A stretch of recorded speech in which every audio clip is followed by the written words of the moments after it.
السلام عليكم باشمهندسين اولى ثانوي حبايبنا الصغيرين. هنشرح النهارده اول درس في الهندسه اللي هو اسمه تشابه المضلعات. كده هيبقى عندك على اليوتيوب درس جبر اللي هو الاعداد المركبه، وعندك في حساب المثلثات درسين اللي هم يعتبر درس واحد، يعني اللي هو القياس الدائري والستيني والزاويه الموجهه. في مشكله؟ مفيش مشكله.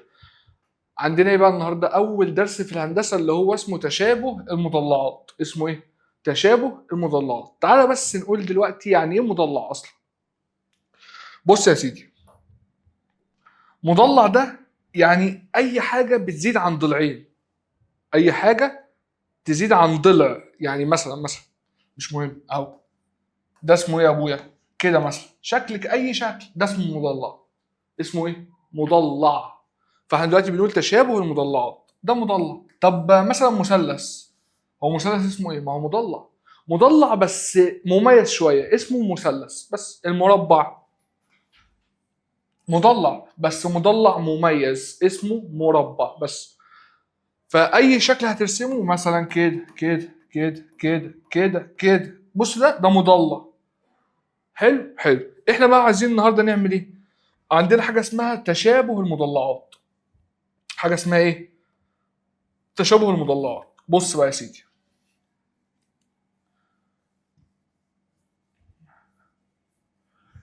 خلينا نقول، بص يا عم، نفترض انت ماشي انت والست الحاجه، ماشي، قابلتك واحده قالت لك ايه ده انت شبهها قوي.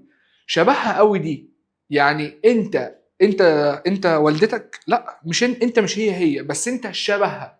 يعني هي لقيت مثلا فيك رسمه العين هي، رسمه الوش هي، فبناء على شويه حاجات راحت قالت لك انت شبهها. فمعنى حاجه ان هو شبه حاجه، مش هو الحاجه، لا، بيبقى في شويه حاجات. مثلا قلت لك ان لو انطبق على الحاله دي، الحاله واحد واثنين وثلاثه، فكده قلت لك ده شبهها. فاحنا النهارده هنعمل بقى ايه؟ تشابه المضلعات. هنقول المضلع ده يشابه المضلع ده، واحده واحده وبالراحه. خلينا اول حاجه نرسم.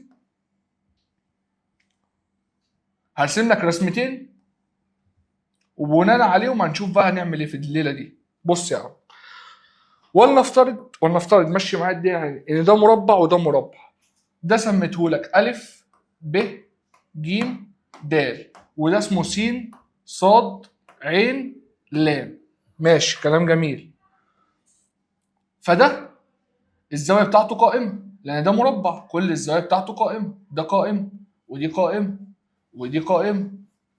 طب ودي قائمه، طب ودي قائمه والله، ودي قائمه، ودي قائمه. حلو حلو.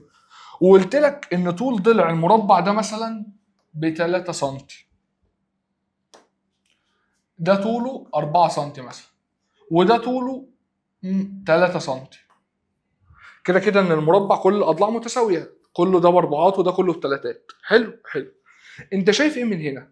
يعني انا مش هقول لك ان يحصل حاجه واحد اتنين تلاته فتقول ان هم متشابهين، لا، احنا هنستنتج دلوقتي مع بعض. انت شايف ايه هنا؟ والله انا شايف ان قياس زاويه الف هي قياس زاويه س. اه، طب انا ممكن اقول ان الف هي صاد، عادي، بس خليك ماشي معايا للاخر بس. الف هي س، كلام محترم. طب زاويه ب لقيتها ب 90 درجه، ولقيت صاد برضو ب 90 درجه، ماشي. بعد كده لقيت زاويه ج بقت بتساوي قياس زاويه عين، ولقيت قياس زاويه د تساوي قياس زاويه لام، ماشي. ده اللي انا لقيته، ده اللي انا شفته. لقيت ان كل زاويه، ان الزاويه دي زاويه الف هي دي، ودي هي دي، ودي هي دي، ودي هي دي، ماشي. ده اللي انا شفته لحد دلوقتي. انا معايا ايه؟ انا معايا واحد اسمه الف ب ج د، ومعايا واحد تاني اسمه س ص عين لام. حلو حلو. طلعت ان الزوايا كلها كل واحده بتساوي التانيه. طب خلينا نجيب الاضلاع المتناظره. يعني ايه اضلاع متناظره دي؟ يعني انا لو خدت ا ف اقسمه على س ص.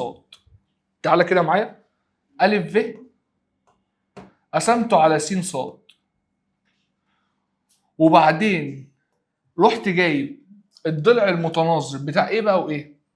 ب ج اهو، رحت قسمته على ده. مش ده الضلع اللي بينظره في المضلع التاني هو ده؟ فقلت ب ج على ايه؟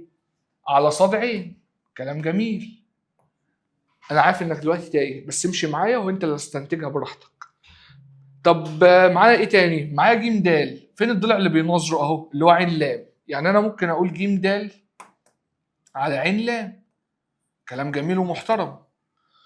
طب واحد تاني اهو، ا د وعلى س ل. كده انا كتبت كل الاضلاع المتناظره. تعرف تقول لي ان كل دول بيساوي كام على كام؟ هو مش ا ف اللي هو ب4 على س ص اللي هو ب3، يعني النسبه دي هي 4 على 3. طب النسبه دي بكام؟ ما هي 4 على 3 برضه. والله. قول لي ليه؟ مش ب ج على ص ع؟ ب ج اللي هو ده، ما هو ده طول ضلع المربع كلهم ب4، يعني ده ب4 ده ب4 ده ب4، ده ب3 يبقى ده ب3 ده ب3. يلا بقى على طول، ها، ج د على ع ل برضه 4 على 3. طب ا د على س ل برضه 4 على 3. وهتشوف اهي. يعني انا استنتجت ان ده بيساوي ده بيساوي ده بيساوي ده، كل ده بيساوي 4 على 3. كلام جميل، كلام محترم. يبقى احنا لحد دلوقتي لما رسمت لك الرسمتين دول عرفت ان الزاويه دي هي الزاويه دي او بتساويها، والزاويه دي بتساوي الزاويه دي، والزاويه دي بتساوي الزاويه دي، والزاويه دي بتساوي الزاويه دي. وقسمت كل الاضلاع المتناظره على بعض. يعني ا ف نظيره فين؟ س ص. طب ب ج نظيره فين؟ ص ع. طب ج د نظيره ع ل.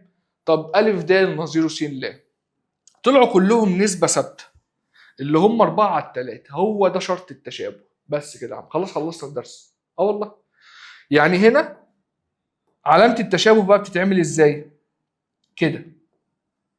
دي اسمها علامه التشابه.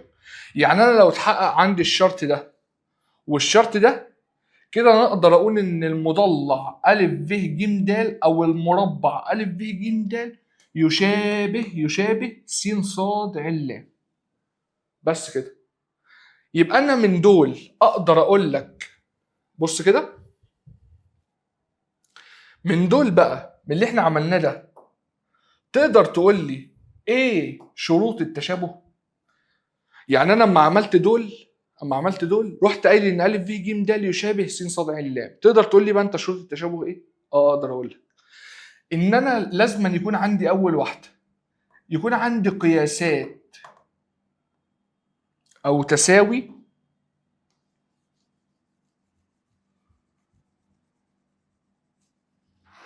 بص. يبقى احنا وصلنا لايه؟ بس واحده واحده عشان ما تتوهش مني. انا اديتك رسمتين، رحنا جايبين الزوايا كلها طلعت قد بعض، والاضلاع المتناظره طلعت نسبه ثابته وطلعت 4 على 3. يبقى انا عندي شرط التشابه زي بقى ايه؟ اما انت كنت ماشي انت في الشارع بقى، قالت لك انت رسمه العين زي هي ورسمه الوش هي، فانت بتشبه ده. فهي حددت الشبه على رسمه العين ورسمه الوش. انا هنا بحدد ده يشابه ده ولا لا على شرطين. ايه هم بقى الشرطين؟ اول شرط تساوي قياسات الزوايا المتناظره. يعني الزوايا المتناظره متساويه. والشرط الثاني ان الاضلاع المتناظره متناسبه. تاني، انا هنا كده من المقدمه اللي احنا عملناها في الاول دي، احنا هنا طلعنا ان احنا نعرف امتى ده يشابه ده. لو اتحقق عندي شرطين مالهمش تالت، الشرطين دول، ولازما الشرطين دول يتحققوا مع بعض. يعني لازما هنا دي مع بعض، محدش يقدر يفرقهم دول. الاثنين دول مع بعض لو اتحقق واحد والتاني لا يبقى هم مش متشابهين. اتحقق التاني والاولاني لا يبقى هم مش متشابهين. لازم الاثنين يتحققوا مع بعض. ايه هم بقى الاثنين؟ تساوي قياسات الزوايا المتناظره، تساوي قياسات الزوايا المتناظره والاضلاع المتناظره متناسبه. معنى ايه بقى الكلام المجعلص ده؟ بص، الزاويه الف دي فين نظيرتها؟ يعني ايه فين نظيرتها؟ يعني فين اللي في الشكل التاني زيها مكانها اللي هي س. طب ب فين نظيرتها في الشكل التاني؟ ص. طب د فين نظيرتها؟ لام. طب ج فين نظيرتها؟ عين. كده حققت لي اول شرط اهو، ان كل الزوايا المتناظره متساويه. كل الزوايا المتناظره متساويه. عايزين بقى كل الاضلاع المتناظره متناسبه. يعني ايه متناسبه؟ يعني اما اقسم الضلع ده على الضلع ده والضلع ده على الضلع ده والضلع ده على الضلع ده والضلع ده على الضلع ده يطلع لي نسبه ثابته. يعني لو طلع لي مثلا ان واحده منهم بس، لو كانت طلعت مثلا دي ب5 على 3 مثلا، طلعت واحده منهم بس برقم مختلف، يبقى دول مش هيحقق الشرط، يبقى دول مش متشابهين. خلاص الموضوع انتهى. لو طلع ان واحده بس ما بتساويش حاجه من الاربعه، لازم ان الاربعه يساووا بعض، لازم الاربعه يساووا بعض. لحد دلوقتي مفيش مشكله والدنيا ماشيه تمام وجميله. عرفنا شرط التشابه، ان لازم أن يكون الزوايا المتناظره متساويه في القياس، ولازم أن يكون الاضلاع المتناظره متناسبه. متناسبه يعني لما اقسم النسب كلها على بعض كلها يساوي بعض. في مشكله؟ مفيش مشكله. طب تقدر من هنا تجاوب لي على السؤال ده؟ هل كل المربعات متشابهه؟ فكر كده، تقدر تجاوب لي على السؤال ده بناء على اللي احنا قلناه دلوقتي؟ تقدر تجاوب. هو كل المربعات متشابهه. ليه بقى كل المربعات متشابهه؟ لان كلها هتبقى زوايا قايمه وكلها ب90. يعني الجزء الاول ده او الشرط الاول ده هيتحقق كده كده، كده كده هيتحقق عافيه عشان هم مربعات. طب كلهم هيتناسبوا؟ هيتناسبوا. يعني كل المربعات متشابهه؟ كل المربعات متشابهه. اي مربعين مع بعض متشابهين، اي مربعين في الدنيا متشابهين.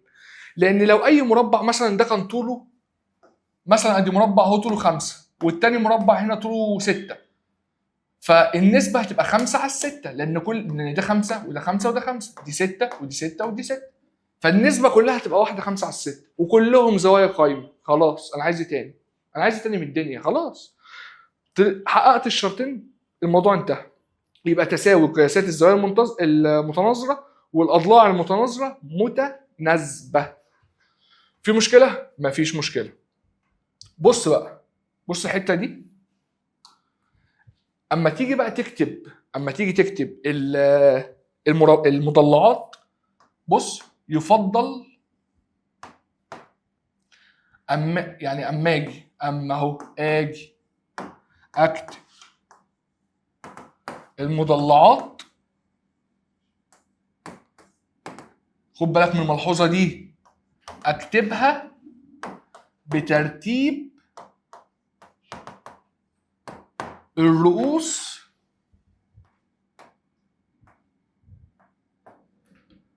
المتناظره.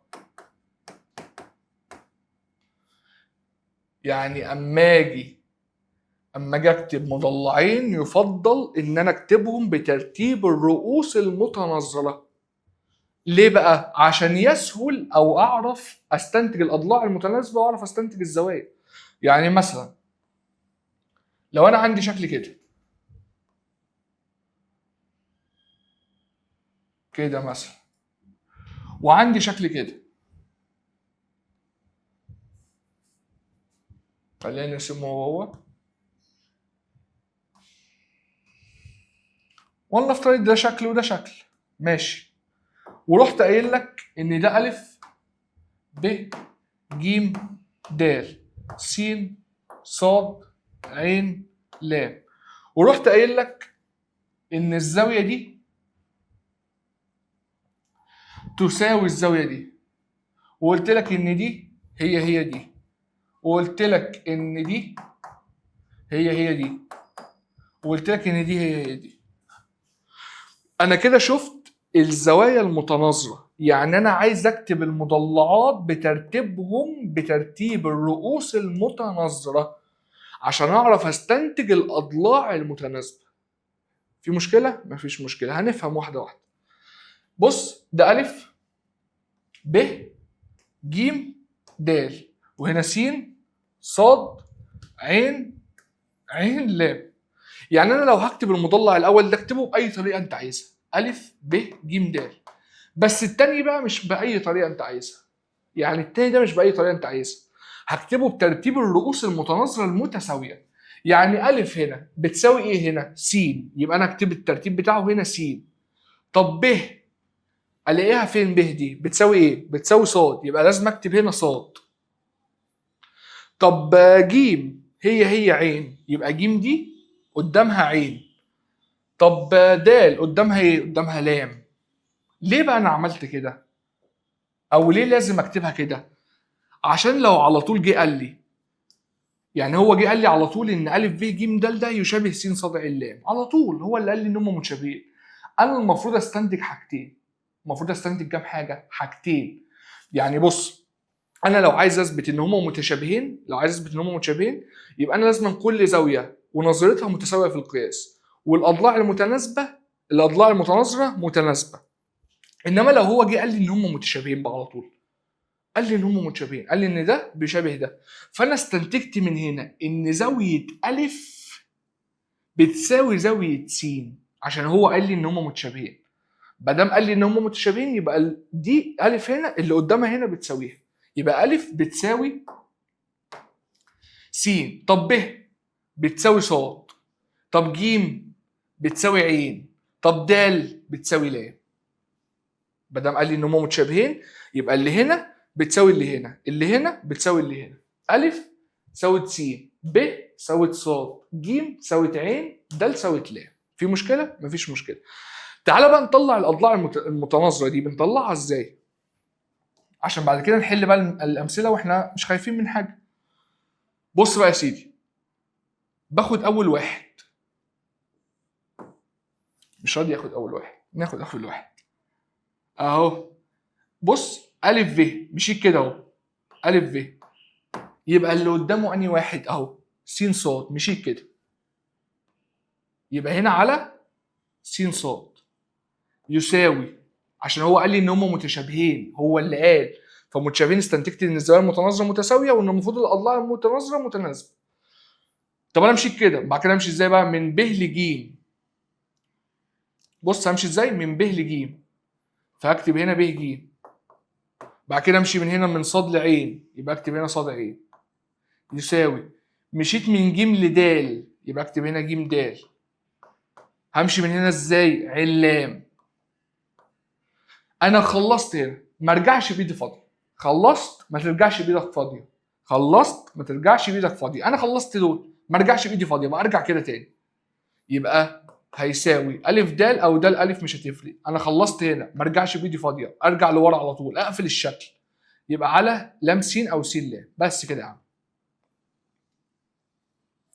يبقى المفروض اما اجي اكتب المضلعات اكتبها بترتيب الرؤوس المتناظره المتساويه في القياس، عشان هو اول ما يقول لي، جه بقى في سؤال راح قايل لي ان ده يشابه ده، انا استنتج حاجتين على طول. لما هو قال لي ان هم بيشابههم استنتج حاجتين: ان كل الزوايا المتناظره متساويه، الف نظرتها هنا س بتساويها، ب نظرتها هنا ص بتساويها، ج نظرتها هنا ع بتساويها، د نظرتها لام هنا بتساويها. واستنتجت الاضلاع المتناظره الف ب. بص مشيت كده اهو، الف ب يبقى امشي كده س على س ص، بعد كده ب ج على ص عين، بعد كده ج د اهو على عين لام. وخلصت هنا، ما ارجعش بايدي فاضيه، ارجع هنا على طول، يبقى اللي هو الف د على، رجعت كده تاني على س لام. بس كده. في اي مشكله؟ مفيش اي مشكله. في حاجه صعبه؟ مفيش حاجه صعبه. لحد دلوقتي الدنيا ماشيه تمام. بص بقى هنخلص بس الملحوظه دي وبعد كده نبقى نحل. شفت اما طلع لي النسبه، فاكر المربعين اللي في الاول؟ بص، فاكر دي ان هي طلعت 4/3، يعني كل النسب طلعت رقم ثابت وطلعت 4/3. اه فاكرها. طب بص، انا هكتبها زي ما هي الف ب الف ب ج د يشابه س ص ع ل. بص بقى، هنخلص الحته دي ونحل. الف ب خلاص بقى، انت بقت شاطر. ها، الف ب على س ص، قول معايا. ها، يساوي ايه؟ ب ج على س ص يساوي ص ع. صح جدع. اختبار والله. الف ب على س ص، بعد كده ب ج على ص ع. وعهد الله يا اخواتي، اللي قاعد ده ما فاهم حاجه قسما بالله، يعني هو ما يعرفش حاجه في الرياضه، بس هو بيحل والدنيا ماشيه معاه تمام. اما نشوف بقى انت. ب ج على ص ع. ها، قول. ج د على ع ل. ما ارجعش بايدي فاضيه، روح كده. ايوه. بس جدع، طلع راجل محترم اهو. دي بقى ساوت عندي كام؟ ساوت عندي 3 على 4، صح؟ يعني بتساوي نسبة ثابتة، ولا نفترض إن هي كام؟ والله ملبوسة. نفترض إن النسبة دي بقى كاف. مش أنا عرفت إن ده بيشابه ده؟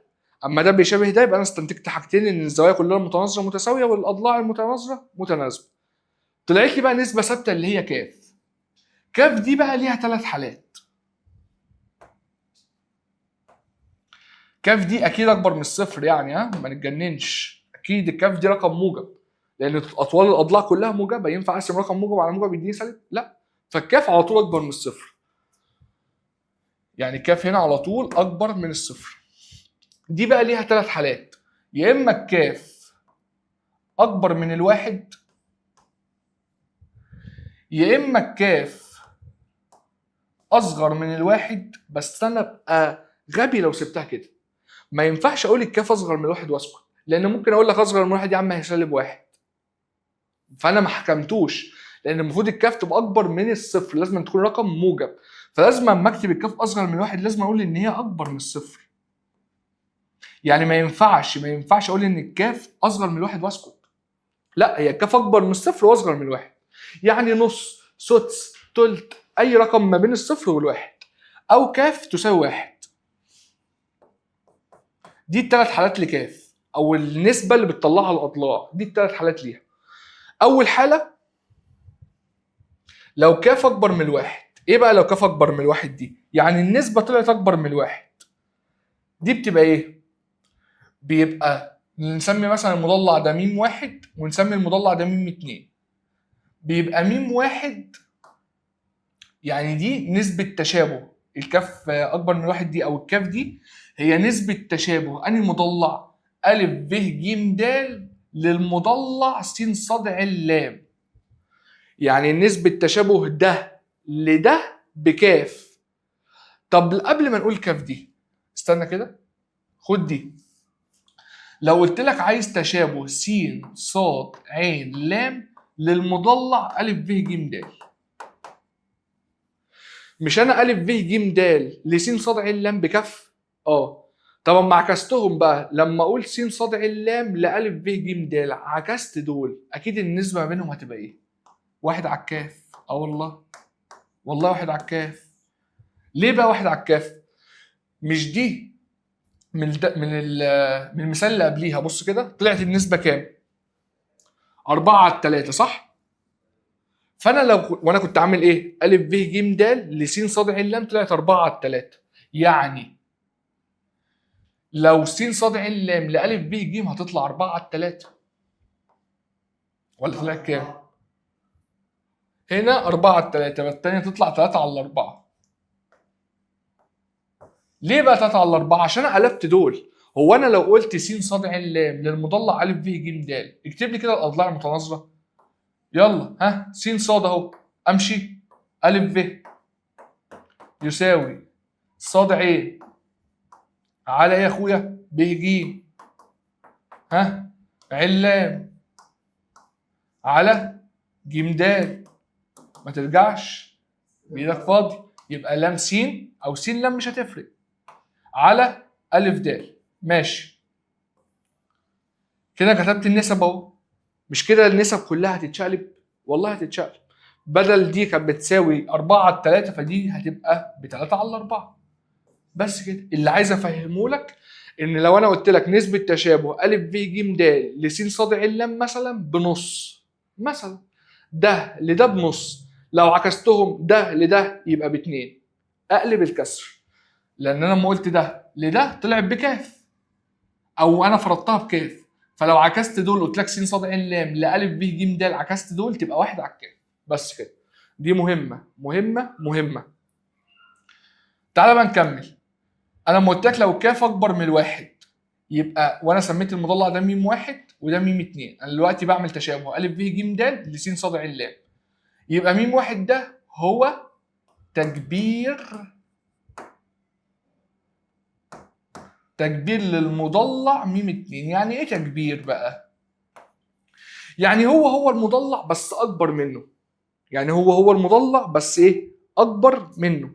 يعني لو طلعت مثلا النسبة او نسبة التشابه او كاف دي طلعت مثلا ب 2 على 3 على 2، طلعت ب 3 على 2. يعني مثلا لو قلت هنا ان عندي مربع هنا وعندي مربع هنا، ده طول ضلعه 3 وده طول ضلعه 2، وده أ ب ج د س ص ع ل، فالنسبة هتبقى ده على ده، يعني 3 على 2، فطلعت بواحد ونص. واحد ونص دي يعني أكبر من الواحد، يبقى المضلع ده هو تكبير للمضلع ده. يعني هو بس شدته شوية، أكبر منه شوية، عشان ده كان بتلاتة أهو وده كان باتنين، فاللي أنا قلته ده صح، فده هو تكبير، بدل 3 وده كان 2، عشان كده طلعت النسبة أكبر من الواحد. يبقى لو النسبة أكبر من الواحد يبقى ميم واحد هو تكبير للمضلع ميم اتنين، بيبقى هو بس أكبر منه. طب لو كاف بقى أقل من الواحد وأكبر من الصفر، يبقى ميم واحد منطقي بقى هو تصغير للمضلع ميم اتنين. بس كده. ونسبتها لو أنا عايز تشابه، معامل تشابه، أو الكاف دي، بص الكاف دي انا عايز ده على ده، اعمل ايه؟ ده على ده يعني 2 على 3. انا عايز تشابه س ص ع ل لألف ب ج د، يبقى ده 2 على 3. 2 على 3 دي يعني اقل من الواحد، اقل من الواحد يبقى ده تصغير لده، وده حققنا النظريه عادي، عشان ده كان باتنين وده بتلاته. بس كده. في مشكله؟ مفيش اي مشكله. والكاف دي، الكاف اللي انا قلت لك دي، هي اسمها نسبة التشابه أو معامل التشابه. بس كده. يبقى الكاف أو النسبة الثابتة اللي بتطلع دي اسمها معامل التشابه أو نسبة التشابه. معامل التشابه أو نسبة التشابه، مش هتفرق. يعني هنا مثلا ده معامل التشابه بتاعه كام؟ 3 على 4. ده معامل التشابه بتاعه كام؟ 3 على 2، اللي هو النسبة الثابتة اللي بتطلع مقسم الأضلاع المتناظرة. في مشكلة؟ مفيش مشكلة. طب لو كاف بقى بتساوي واحد، شو راح نعمل؟ كاف بتساوي واحد دي كده بقى المضلع ميم واحد يطابق المضلع ميم اتنين. يعني ايه بقى يطابقوا؟ دلوقتي بقى اترقى، بقى ليفل اعلى من التشابه. بقى يطابقوا يعني بقى هو اخوه هو بالظبط. مش تشابه بقى، التشابه ده كان بيبقى فيه حاجات بنثبت منها ان هو متشابه، انما التطابق بقى هو اخوه، هو ده بالظبط، هو كده معناه ان هو بيطابقوا. هنا ممكن نقول ملحوظه، ان هل كل المضلعات المتطابقه متشابهه؟ فكر كده فيها ثانيتين. كل المضلعات المتطابقه متشابهه. ما هو كان في الاصل هو كان متشابه، بس اترقى ليفل اعلى بقى متطابق، بقى يطابقوا بعض. انما مش كل المتشابه متطابق. تاني، يعني كل المضلعات المتطابقه متشابهه، دي تمام وزي الفل. كل المضلعات المتطابقه متشابهه، انما كل المضلعات المتشابهه متطابقه لا، لان ممكن تكون كاف اكبر من الواحد، ممكن تكون كاف اصغر من 1 واكبر من 0. يبقى خد بالك من دي. اي حاجه متطابقه فهم متشابهه، انما اي حاجه متشابهه مش متطابقه. في مشكله؟ مفيش مشكله.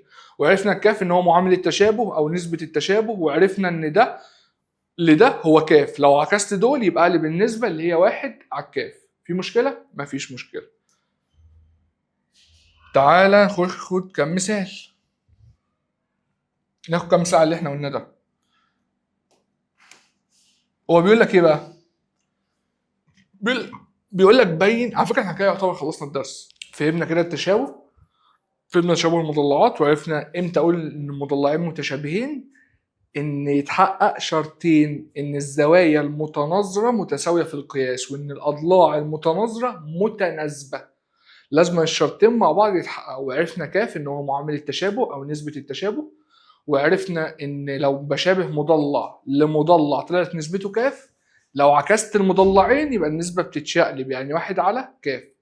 وعرفنا ان كاف ليها 3 حالات: لو اكبر من 1 يبقى ده تكبير، اصغر من 1 واكبر من 0 يبقى تصغير، ولو بيساوي 1 يبقى هم متطابقين. وعرفنا ان كل المربعات طبعا متشابهه، وعرفنا ان اي مضلعين متطابقين يبقى هم متشابهين، بس مش اي حاجه متشابهه متطابقه. خد بالك من دي. تعالى نحل بس الاول كام سؤال، بعد كده بقول لك.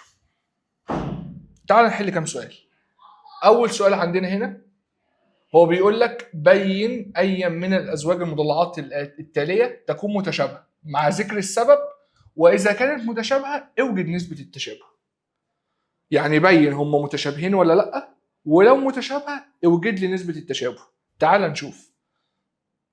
انت الاول نرسم لك طيب، ولا انت شايف ولا ايه؟ نرسم لك اهو اهو اهو اهو، معوقين شويه بس عادي. والتاني ده كده كده كده. ايه بقى القرف ده؟ ها التاني ازاي؟ اهو كده كده. يا جدعان ده يا جدعان مش عارفين نرسم. اهو اهو. مش مهم، مشي الدنيا. اهو مشي الدنيا. ده وزي ده، مشي الدنيا معايا. هو قال لك بقى ايه؟ قال لك ان دي الف، دي ب، دي ج، دي د. وراح قايل لك ان دي صاد، دي س قصدي، دي صاد، دي عين، دي لام. وقال لك ان دي زي دي، وقال لك ان دي ب، وقال لك هنا عين، وقال لك ان جيم زي لام. هو ده اللي قاله لك في السؤال. وقال لك ان ده ب 6 سم، وقال لك ان ده ب 3 و6. ايه بقى ده؟ قال لك ان ده ب 3 و6، وقال لي تاني، وقال لي ان ده ب3، وقال لي ان ده ب4 و8، وقال لي ان ده ب5، وده ب4، وده ب2.5، وده ب3. ماشي. ده اللي هو قاله لي في السؤال. قال لي بقى بين دول متشابهين ولا لا. وانا هقول ان هم متشابهين كده بالبركه. يعني انا هقول ده متشابهين التانيين مش متشابهين؟ لا، مش بنلاقي خيار. احنا بنشوف ايه؟ بنشوف يحقق لي الشرطين. حقق لي الشرطين والله يبقى هم متشابهين، ما حققليش الشرطين يبقى هم مش متشابهين. اول حاجه قال لي ان زاويه د هو اللي عامل عليها العلامه. قال لي ان د هي الزاويه دي، وقال لي ان ب دي هي دي عين، وراح قايل لي كمان ان ج دي هي لام دي. بالعقل بقى، بالعقل. مش الثلاث زوايا دول زي بعض؟ يبقى اكيد دي الف دي هي صاد. صح. انا دلوقتي بقى عايز اعرف هم متشابهين ولا لا. وانا عشان اعرف هم متشابهين ولا لا لازم اكتبهم بترتيب الرؤوس المتناظره. لازم اكتبهم بايه؟ ترتيب الرؤوس المتناظره. يعني انا لو كتبت هنا الف في المضلع ده اكتب هناك ايه؟ الف. اكتب هنا ايه؟ صاد اهو. طب لو كتبت هنا ب، ب هي ايه؟ عين. طب لو كتبت هنا جيم يبقى هنا لام. طب لو كتبت هنا دال، دال يبقى هنا سين. تاني ألف كانت هي صاد أهي، فكتبتها لازم تكون تكتبها قدامها. طب ب، فين ب؟ أهي هي عين فكتبتها قدامها. طب جيم هي جيم أهي اللي هي الإكس هي لام. طب دال هي سين. كده أنا كتبتهم تمام وبترتيب الرؤوس المتناظرة وزي الفل. هل بقى أول شرط اتحقق معايا؟ أول شرط اتحقق، إن زاوية ألف هي زاوية صاد أهي. ألف أهي هي صاد. خلاص. طب انا عايز ايه تاني؟ طب ب، ما هي اهي ب دي هي عين. طب وجيم هي لام. ودال هي سين. اول شرط اتحقق بالنسبه لي. ضن. اول شرط ضن. ايه اللي هو ايه اول شرط بقى؟ ان قياسات الزوايا المتناظره متساويه. اول شرط ضن. اقول ان هم متشابهين؟ لا، لازم الشرط الثاني يتحقق. ايه الشرط الثاني بقى؟ عايز اكتب بقى الاضلاع المتناسبه. اكتبها ازاي الاضلاع المتناسبه دي؟ خلاص بقى انت بقيت شاطر. انا كاتبهم بالترتيب يبقى خلاص عادي. الف ب مشيت كده، ها، صاد عين، ها. المفروض اجيب النسبه الاول. يعني انا هنا مش هقول ان هي بتساوي. بص، يعني انا هنا هجيب الف ب، الف ب على صاد عين، واشوف ان هي بتساوي ايه الاول. يعني انا ما ينفعش احط النسب كلها واقول بيساوي بعض. هو انا عارف ان هم متشابهين؟ لا، انا لسه بشوف هم متشابهين ولا لا اصلا. طب الف ب على صاد عين، فين الف ب؟ الف ب معايا باتنين ونص. الف ب باتنين ونص. طب صاد عين، صاد عين بتلاتة. اعمل دي على الآلة هتطلع لك 5 على 6. دي أول نسبة. طب النسبة التانية ب ج بقى على عين لام. ب ج على عين لام. بنحل المثال دلوقتي بالراحة عشان بعد كده هنسرع شوية. ب ج على عين لام. ب ج معايا فين؟ ب ج أهو بتلاتة. طب عين لام بتلاتة وستة، يبقى 3 على 3 و6. على الآلة برضه هتطلع 5 على 6. طب هات لي النسبة اللي بعديها بقى ج د، والتانية لام س. يبقى ج د ولام س. فين ج د؟ ج د معايا؟ ج د ب5. طب لام س ب6، يعني 5 على 6. طب ناقصني ايه تاني؟ كده انا خلصت. ارجع؟ ما ارجعش بايدي فاضيه.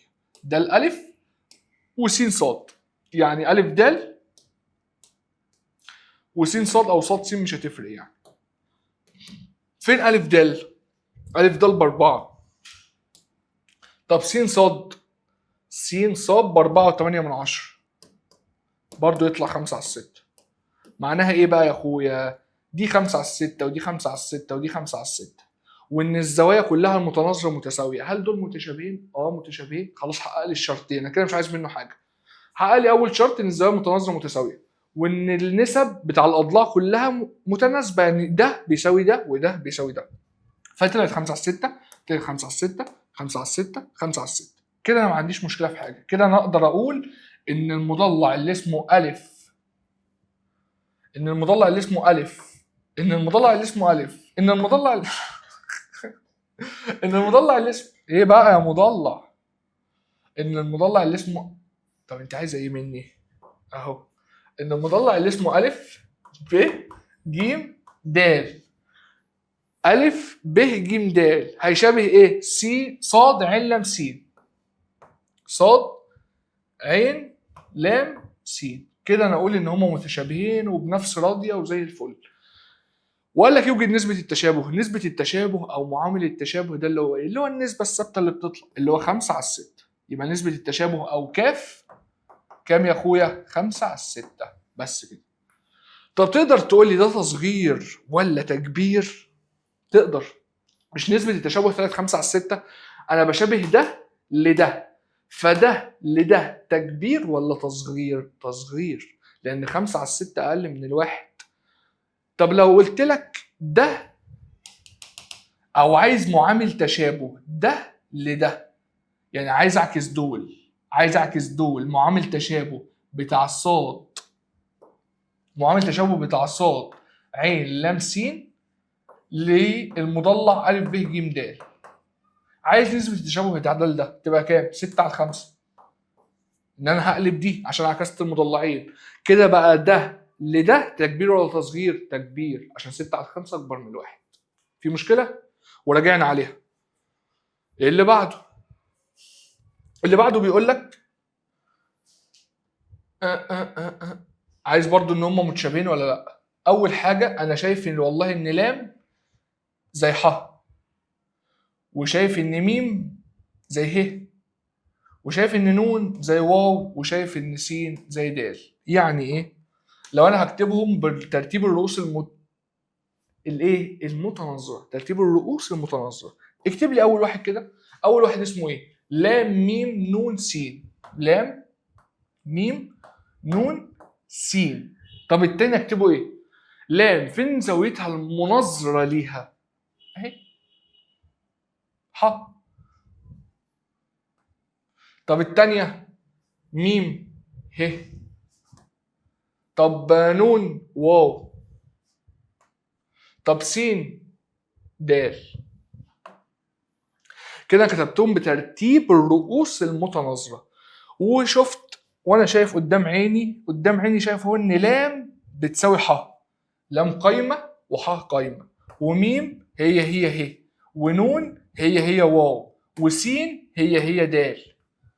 كلهم قوائم، كده بقى اول شرط اتحقق وزي الفل وضن الضن، اللي هو الزوايا المتناظره متساويه.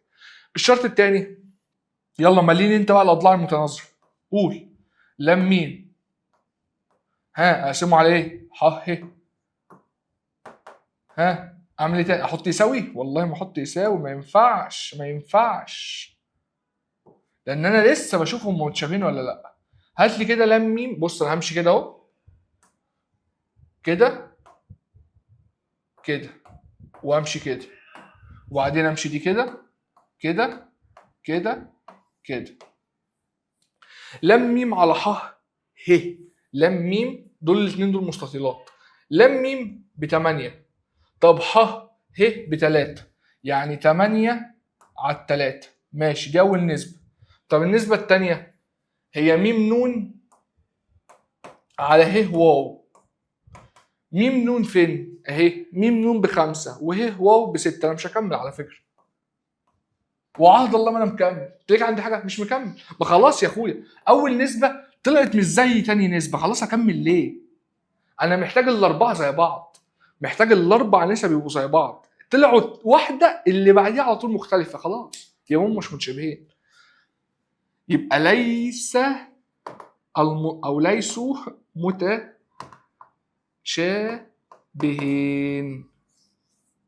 يعني ده مش هيشابه ده. وما تقوليش بقى علامه التشابه اعملها كده، يعني فاهم؟ ده عبط ماشي. هم مش متشابهين بس، هم ما لهمش علامه، يبقى دول مش متشابهين عشان حققوا اول شرط، بس الشرط الثاني ما حققوش، وانا ما كملتش عشان عارف ان ده هو ده.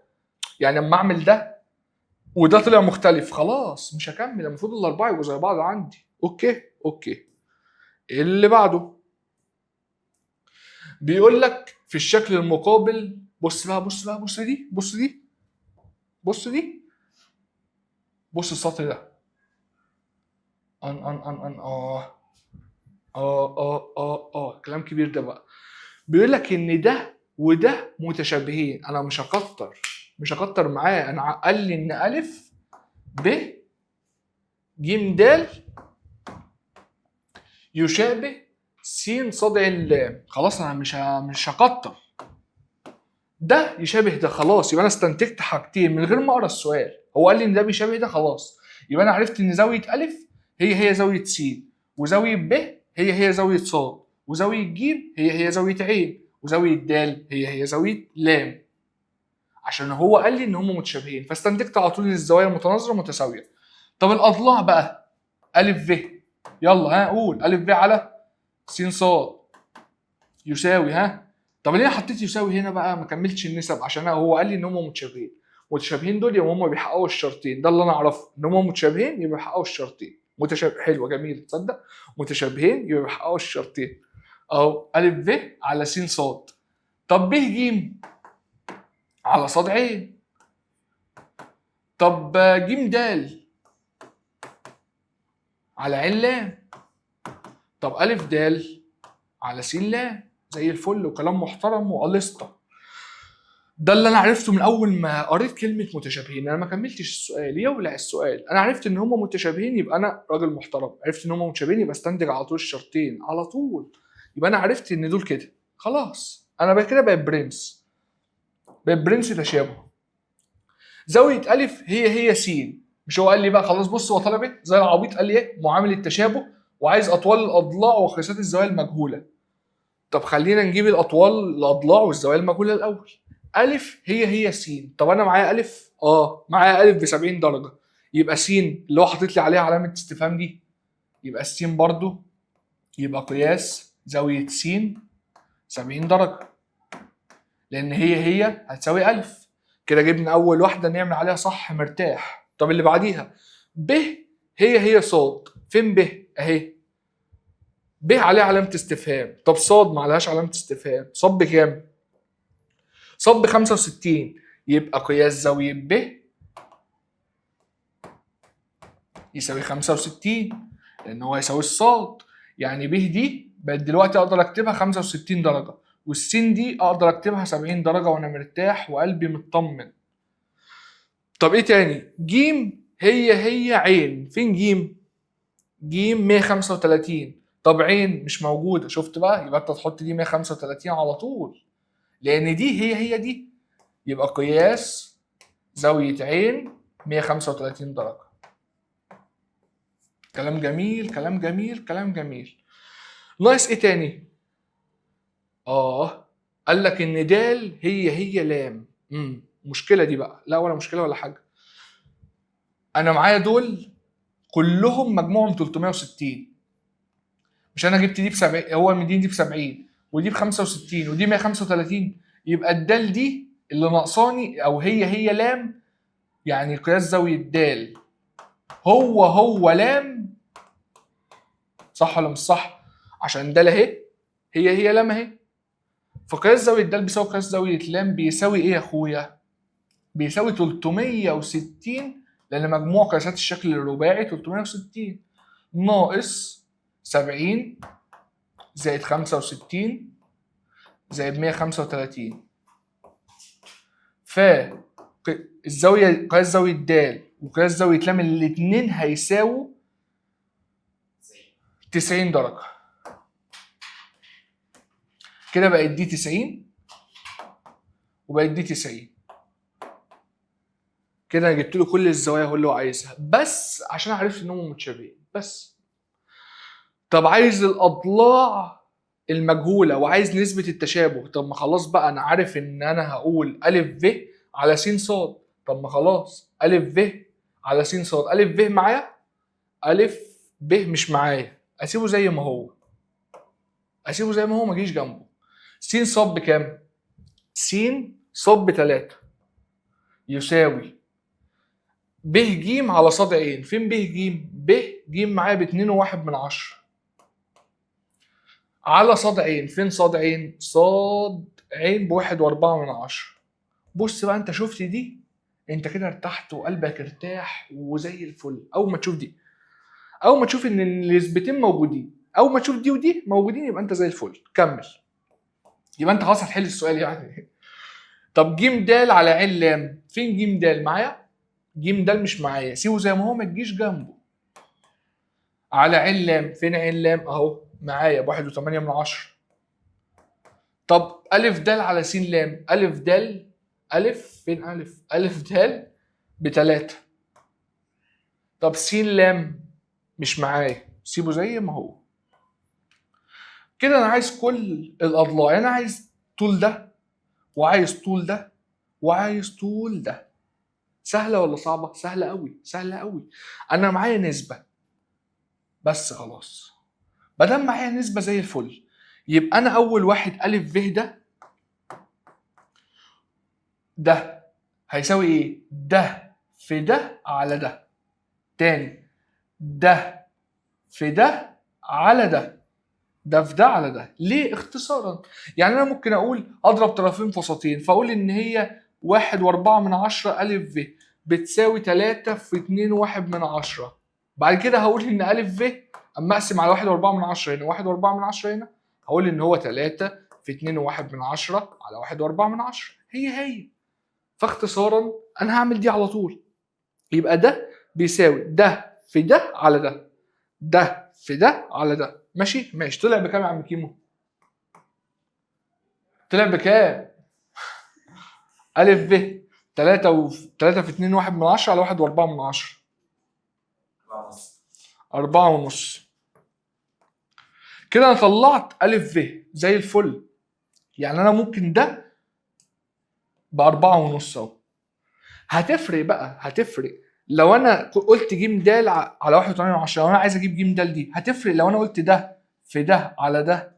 يعني اللي هتفرق لو استخدمت النسبة دي عن النسبة دي ولا أي حاجة. ما تبقاش مجنون، ما تبقاش مجنون. دي هي دي، لو استخدمت دي هي دي.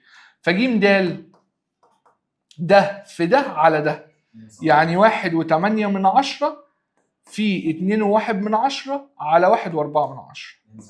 2.7 سنتيمتر. كده ده جيم د. خلاص جيم د صح الصح. خش لي على س لام في حته ضيقه اهو، وهنكتبه لك هناك، اكتبه لك هناك. س لام بيساوي ايه بقى؟ س لام بص اهو. هتفرق برضه لو استخدمت النسبه دي او النسبه دي؟ مش هتفرق، والله ما هتفرق. اعملها انت وجربها هتلاقيها مش هتفرق، لان كلهم متساويين يا هطل. فس لام دي هتساوي ايه؟ ده في ده على ده، ده في ده على ده، يعني 3 في 1.4 على 2.1. طلع ب 2 سنتيمتر بس. خلاص كده جبت س لام، جبت ج د، جبت ألف ب. كده حققت له أول واحد وحققت له أمله اللي هو كان عايزه. كده جبت كل أطوال الأضلاع. عايز بقى معامل التشابه. معامل التشابه هو إيه؟ هو أي نسبة، أي نسبة دي أو دي أو دي أو دي، لأن كلهم بيساووا بعض. خد أي واحدة منهم. خد مثلا يا عم عشان تتأكد، خد اللي أنت عايزه، اللي أنت عايزه قوله. اتفضل اختار، اتفضل أنا معاك. ممكن نقول ايه؟ هات يا عم بتاع ج د. ج د بكام؟ ب 2.7 على 1.8 اهو. 2.7 على 1.8 طلعت بكام دي؟ بس خلاص 3 على 2. اعمل بقى انت دي هتلاقيها 3 على 2، اعمل دي هتلاقيها 3 على 2، اعمل دي هتلاقيها 3 على 2. فكلهم معامل التشابه بتاعهم 3 على 2. سؤال بقى، سؤال. انا بشابه ده لده، ده تكبير لده ولا تصغير؟ تكبير، لان 3 على 2 دي هي اكبر من الواحد، يعني بواحد ونص. فده تكبير لده، ده تكبير لده. طب لو قلت لك ده لده، ده تصغير لده.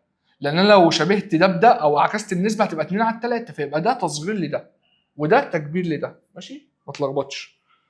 اوكي كده يا ابويا حلينا كام مثال عليهم، وظبطنا الدنيا، وعرفنا تشابه المضلعات، وعرفنا الدنيا ماشيه ازاي، وعرفنا الشرطين ولازم الشرطين يتحققوا مع بعض، وحلينا كام مثال.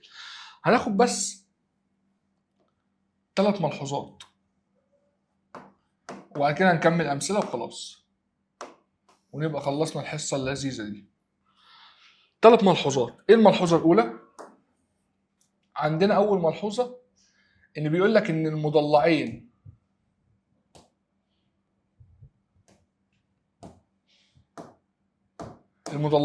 المشابهين لثالث متشابهين. ايه بقى الكلام ده؟ اقول لك انا. يعني انا مثلا لو عندي ميم واحد، المضلع يعني ميم واحد يشابه المضلع ميم 3. ماشي. وعندي ان المضلع ميم 2 يشابه المضلع ميم 3. انت بالعقل هتقول ايه؟ بالله عليك هتقول ايه؟ هتقول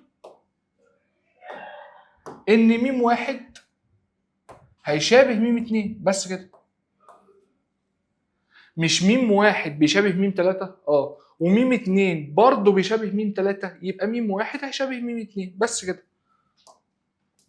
بيجي عليها يعني سؤال، يعني يقول لك ايه هو على الملحوظه دي. جه برضو عليها سؤال في الامتحان، قال لك ان مضلعين مشابهين لثالث يكونان، ومديك اختيارات فانت تختار متشابهين بس. وفهمت ليه؟ لو ميم واحد يشابه ميم 3 وميم 2 يشابه ميم 3 يبقى ميم واحد يشابه ميم 2. في مشكله؟ مفيش مشكله. الملحوظه الثانيه دي رقم 1. الملحوظه الثانيه بيقول لك ايه بقى؟ بيقول لك ان كل المضلعات المنتظمه التي لها نفس عدد الأضلاع تكون متشابهة. ايه بقى الكلام ده؟ نفهمك الملحوظة واحدة واحدة.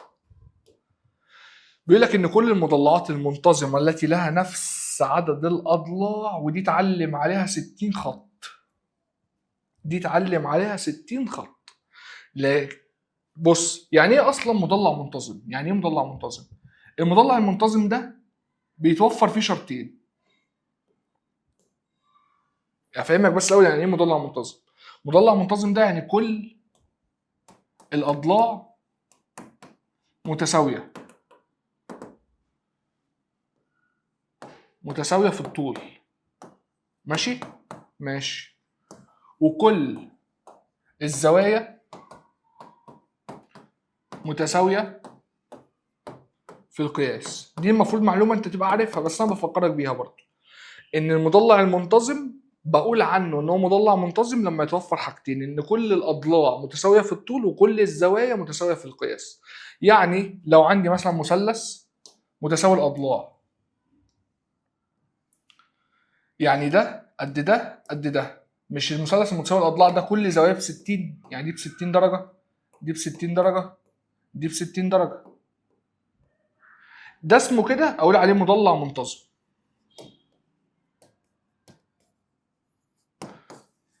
طب المربع، مش دي قايمه ودي قايمه ودي قايمه ودي قايمه، ولو قلت لك مثلا طول ضلعه 3 فده ب 3 وده ب 3 وده ب 3. المربع ده برضه اسمه مضلع منتظم. ليه قلت ان هو مضلع منتظم؟ عشان كل الاضلاع متساويه في الطول وكل الزوايا متساويه في القياس. ده كده اسمه مضلع منتظم. مضلع منتظم. فكل المضلعات المنتظمه التي لها نفس عدد الاضلاع، التي لها نفس عدد الاضلاع، يعني ينفع اقول لك مثلا هشابه مثلث متساوي الاضلاع مع مربع؟ ما ينفعش اصلا، ما ينفعش. ده كم ضلع؟ 3 وده 4. ما ينفعش اشابه ده بده اصلا. ما ينفع. ينفع اشابه بني ادم بترابيزه؟ ما ينفعش يا ابوي. يبقى ليهم نفس عدد الاضلاع، لان هو هيجي لك في السؤال كده هيقول لك كل المضلعات المنتظمه تكون متشابهه، انت هتقول صح. لازما يقول لك لها نفس العدد من الاضلاع، لازما يقول لك لها نفس العدد من الاضلاع. يعني مثلا خماسي منتظم مع خماسي منتظم متشابهين عشان هم كلهم ليهم نفس الاضلاع، ده 5 اضلاع وده 5 اضلاع. السداسي المنتظم مع السداسي المنتظم متشابهين، السباعي المنتظم مع السباعي المنتظم متشابهين، الثماني المنتظم مع الثماني المنتظم متشابهين. فاي مضلعين متشابهين او اي مضلعين منتظمه ليها نفس عدد الاضلاع بتبقى متشابهه. حلو. وفهمت انت جت ازاي وليه واللي حصل راح لفين. في مشكله؟ مفيش مشكله. كده دي اول ملحوظه ودي تاني ملحوظه. اللي بعده الملحوظه رقم 3 بقى. الملحوظه رقم 3، بص بقى عشان الملحوظه رقم 3 دي هتطول فيها شويه. نفس الكلام، ادي مربع وادي مربع، الف ب ج د س ص ع ل، وقلت لك ان ده بيشابه ده. يعني انا اللي قايل لك اهو، انا قلت لك ان ده بيشابه ده، فانت استنتجت كده كده ان ده كده كده انت استنتجت اصلا ان المربعات كلها متشابهه. قايمه قايمه قايمه. طب تعرف تكتبهم لي؟ اعرف. ا ب ج د هيشابه س ص ع ل. قول لي كده الاضلاع. الاضلاع المتناظره ا ب. يلا بقيت شاطر بقى. ا ب على س ص. ها ب ج على ص ع. طب ايه تاني؟ ج د على ع ل. طب ايه تاني؟ ألف د على س ل. كلام محترم.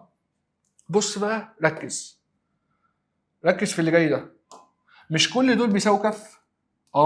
كل دول بيساوي كاف، اللي هي نسبة التشابه أو معامل التشابه. بص بقى أنا هعمل إيه. كان في عندك حاجة في تالتة إعدادي كانت بتقول لك إيه؟ كانت بتقول لك إن مجموع المقدمات على مجموع التوالي يساوي إحدى النسب. صح ولا مش صح؟ خدتها في التناسب دي في تانية إعدادي تقريبا. مجموع المقدمات، يعني أنا لو قدام دي اسمها المقدمات اللي فوق دي، واللي تحت دي اسمها التوالي. قال لك مجموع المقدمات على مجموع التوالي يساوي إحدى النسب. طب خلينا نجمع ونشوف. أنا لو جمعت أ ب زائد ب ج زائد ج د زائد أ د، وتحت جمعت س ص زائد ص ع زائد ع ل زائد ع ل زائد س ل، يديني ايه ده؟ هو المفروض هيديني إحدى النسب. ماشي، كلام جميل، يديني كاف يعني. بس انت مش ملاحظ حاجة؟ لا، المفروض تلاحظ. يعني انا قلت ان مجموع المقدمات على مجموع التوالي يساوي إحدى النسب، ودي خدتها في التناسب في تانية اعدادي. طب اللي فوق ده، الجزء اللي فوق ده بيمثل ايه؟ فكر كده. يعني انا رحت جامع أ ب على ب زائد ب ج زائد ج د زائد أ د. طب ما هو ده محيط الشكل، مش ده محيط المربع او محيط الشكل؟ هو اما اجيب محيط بعمل ايه؟ مش بجمع الحواف الخارجيه للشكل. يعني انا جمعت ده زائد ده زائد ده زائد ده، هو ده المربع، هو ده قصدي المحيط. يعني ده اللي فوق ده يمثل محيط المربع أ ب ج د. كلام منطقي. طب ده بيمثل ايه؟ خلاص بقى، محيط المربع اللي اسمه س ص ع ل. صح ولا مش صح؟ صح. يعني ده بيمثل المحيط وده بيمثل المحيط. انا كده طلعت بملحوظه قويه قوي قوي، ان محيط أ ب ج د على محيط س ص ع ل هو بيساوي كاف. تخيل بقى.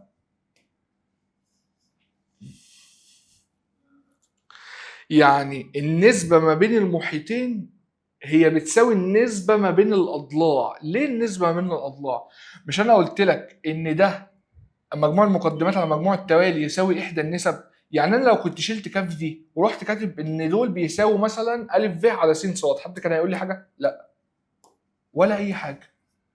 شلت أ ب على س ص ورحت حاطط يساوي ب ج د مثلا على ع ل، حد يقول لي حاجة؟ لا. لان احنا قلنا مجموع المقدمات على مجموع التوالي يساوي احدى النسب. انهي نسب؟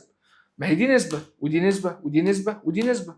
فاما جمعت اللي فوق على اللي تحت يساوي احدى النسب، اي نسبه من دول بيساويها. يبقى احنا طلعنا بملحوظه بقى، هي دي الملحوظه رقم 3، ان النسبه بين المحيطات او المحيطين، او النسبه بين المحيطين، نسبه ده على ده، هي بتساوي النسبه بين اي ضلعين متناظرين. صح ولا مش صح يا اخويا؟ صح والله، صح صح. ان دي المحيط ده على المحيط ده هو بيساوي النسبة ما بين اي ضلعين متناظرين، يعني يساوي دي او يساوي دي او يساوي كاف اللي هو نسبة التشابه، ويساوي اي نسبة من دول. حلو الكلام، حلو الكلام. يبقى دي الملحوظة الثالثة وخلي بالك منها. ناخد عليها مثال، ناخد عليها مثال. بيقول لك مضلعان متشابهان احداهما اطوال اضلاعه 3 و5 و6 و8 و10 من السنتيمترات، والاخر محيطه 48 سنتيمتر. عايز اطوال اضلاع المضلع الاخر. في مشكله؟ مفيش مشكله، تعال. 3، اول واحد ده اول ضلع فيه ب3، التاني 5، التالت 6، الرابع 8، الخامس 10. يعني لو سمينا واحد مثلا كده، خليه يا عم كده أ ب ج د ن مثلا. أ ب ده ب3، ب ج ده ب5، ج د ده ب6،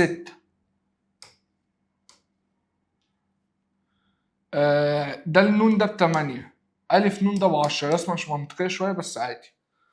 ده مضلع، وقال لك والآخر محيطه 48. عايز أطوال أضلاع المضلع التاني. يعني لو قلت في مضلع تاني شبهه أو بيشابهه كده مثلا، اسمه س ص ع ل م. اسمه س ص ع ل م. قال لك ان هما الاثنين متشابهين. يعني أ ب ج د أ ب ج د ن بيشابه س ص ع ل م. وخد بالك انا كتبتهم بترتيب الرؤوس المتساويه، ها. يعني أ هي س اهي، ب هي ص، ج هي عين، د هي لام، نون هي م. ماشي يا ابويا؟ ماشي. كده انا اقدر اقول أ ب، عشان هو قال لي ان هم متشابهين، أ ب على س ص يساوي ب ج على ص عين. يلا بقى، ايه يا جدعان ده؟ ماشي. إيه؟ كده انا مشيت كده اهو. بص اعملها لك بلون تاني اهو. مشيت كده أ ب، ومشيت كده على س ص، بعد كده ب ج على ص عين اهو. ص عين يساوي ج د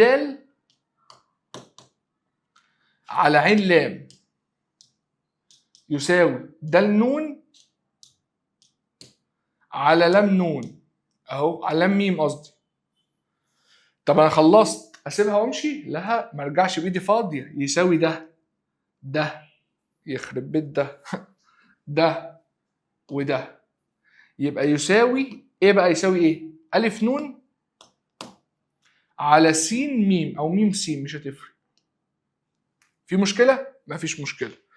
عرفنا الاضلاع المتناظره، وعرفنا ان هم متناسبين عشان هو قال لي ان هم متشابهين. كل ده بقى بيساوي ايه؟ ها، كل ده بيساوي ايه؟ غير كاف بيساوي ايه؟ بيساوي محيط أ ب ج د ن على محيط س ص ع ل م. صح ولا مش صح؟ صح، عشان قلت لك النسبة بين المحيطات بتساوي النسبة بين أي ضلعين متناظرين، يعني كلهم بيساووا بعض. صح؟ صح. طب محيط أ ب ج د ده معاك؟ اللي هو ده. هو مش معايا بس انا اعرف اجيبه عادي. مش انا هجمع الاطوال دي، هجمع اطوال الاضلاع دي. 3 زائد 5 زائد 6 زائد 8 زائد 10. 3 و5 8، 8 و6 ايه اللي انا بقوله ده؟ 8 و6 14، 14 و8 22، 22 و10 32. يعني دي بقت بتساوي 32 على محيط المضلع الاخر اللي هو مدولي بكام؟ ب 48. سلام على الجمال. فبقت دي 32 على 48 بس. خلاص، مش انا عايز ايه بقى؟ انا عايز اطوال المضلع ده. يعني انا عايز س ص، وعايز ص ع، وعايز ع ل، وعايز ل م، وعايز س م. اقدر اجيبهم بسهوله شديده، بسهوله شديده يا اخي. لان أ ب بكام؟ أ ب ب3 اقسمه على س ص، كل ده بيساوي ب ج اللي هو 5 على ص ع، كل ده بيساوي ج د اللي هو 6 على ع ل، يساوي 8 اللي هو د ن على ل م، يساوي 10 على س م. كل ده بقى بيساوي ايه؟ 32 على 48. بس خلاص، خلصت المثال. تعرف تجيب ده؟ اه اعرف اجيب ده. تعرف تجيب ده؟ تعرف وعد الله تعرف. لان س ص انا خلاص بقى انا قافش نسبه، ما دام قافش نسبه انا زي الفل. انا قفشت دي خلاص، يبقى الس ص بتساوي ايه؟ 3 في 48 على 32. يبقى الس ص بتساوي بكام يا عم كيمو؟ س ص 3 في 48 على 32 كم؟ 4.5. السين صاد اهو ب 4.5 سنتيمتر. بعد كده الصاد عين، الصاد عين هيبقى نفس الكلام 5 في 48 على 32. صاد عين 7.5. ها علان 6 48 في 48 على 32 9. 8 في 48 على 32 12. ها س م 15. يلا حلو يا اخويا كده. حلو كده جبنا كل الاطوال الاضلاعيه بمعلوميه ان احنا عرفنا النسبه ما بين المحيطات هي النسبه ما بين اي ضلعين متناظرين. حلو الكلام. حلو الكلام. ايه اللي بعده؟ كده ابتدينا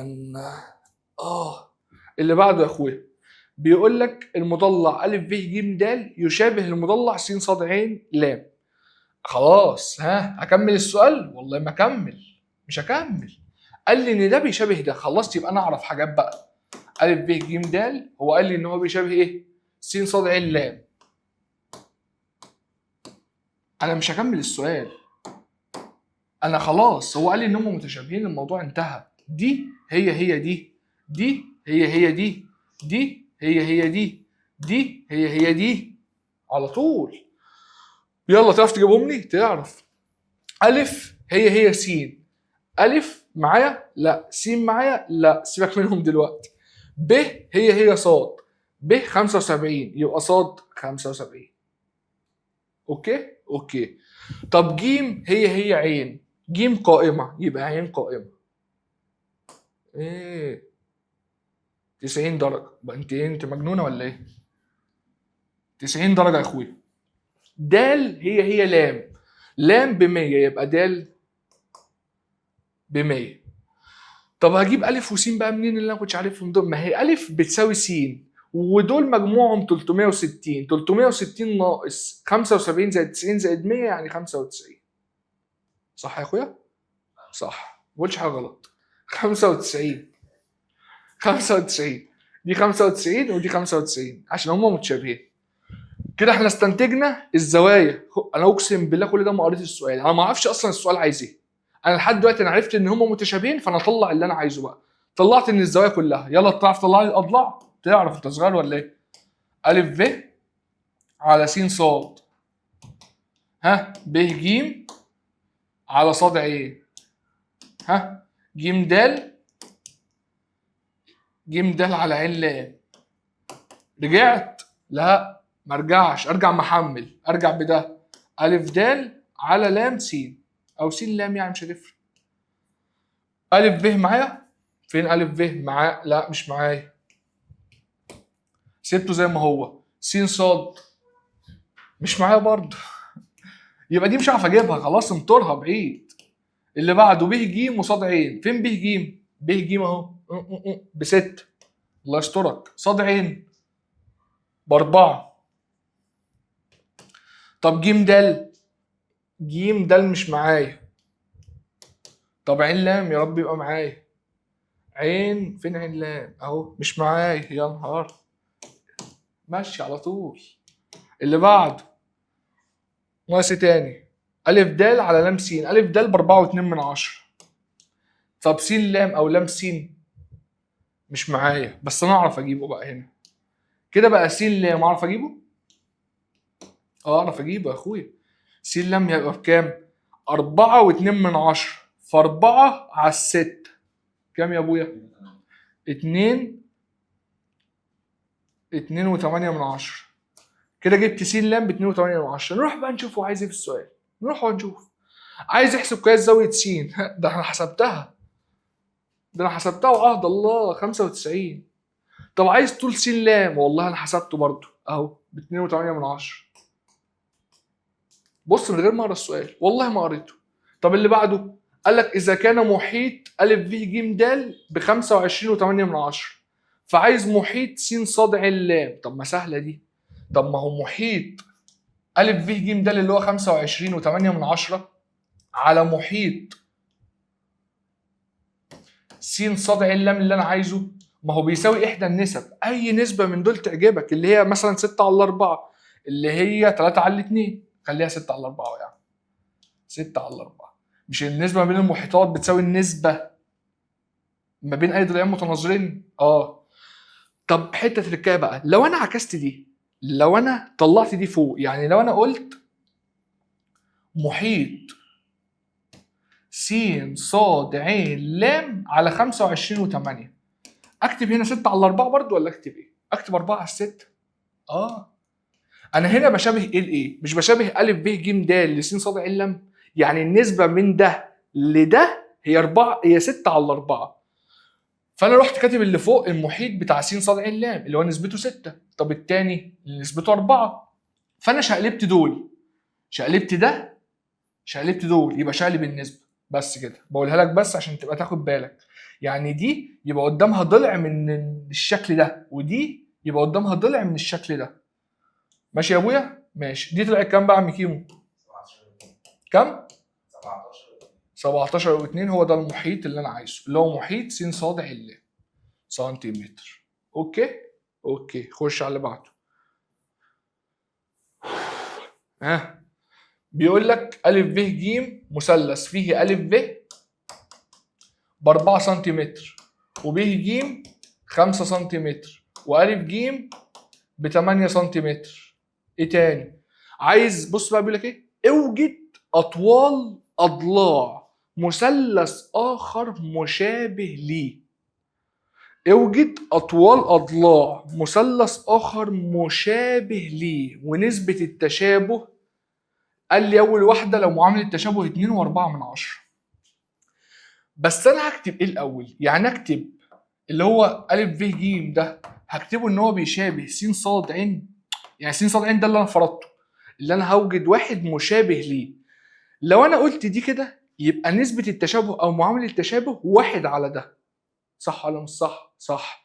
عشان هنا قال لي اوجد مثلث اخر او اطوال اضلاع مثلث اخر مشابه ليه، يعني اللي انا هجيبه ده هيشابه ده، اللي انا هجيبه هيشابه ده. يبقى اللي انا هجيبه ده انا فرضته س ص ع، فهيشابه ا ب ج. ف س ص، يلا الاضلاع بقى، س ص على ا ب يساوي ص ع على ب ج يساوي س ع على ا ج. بس خلاص، خلاص كده خلصت. كل ده بقى بيساوي ايه؟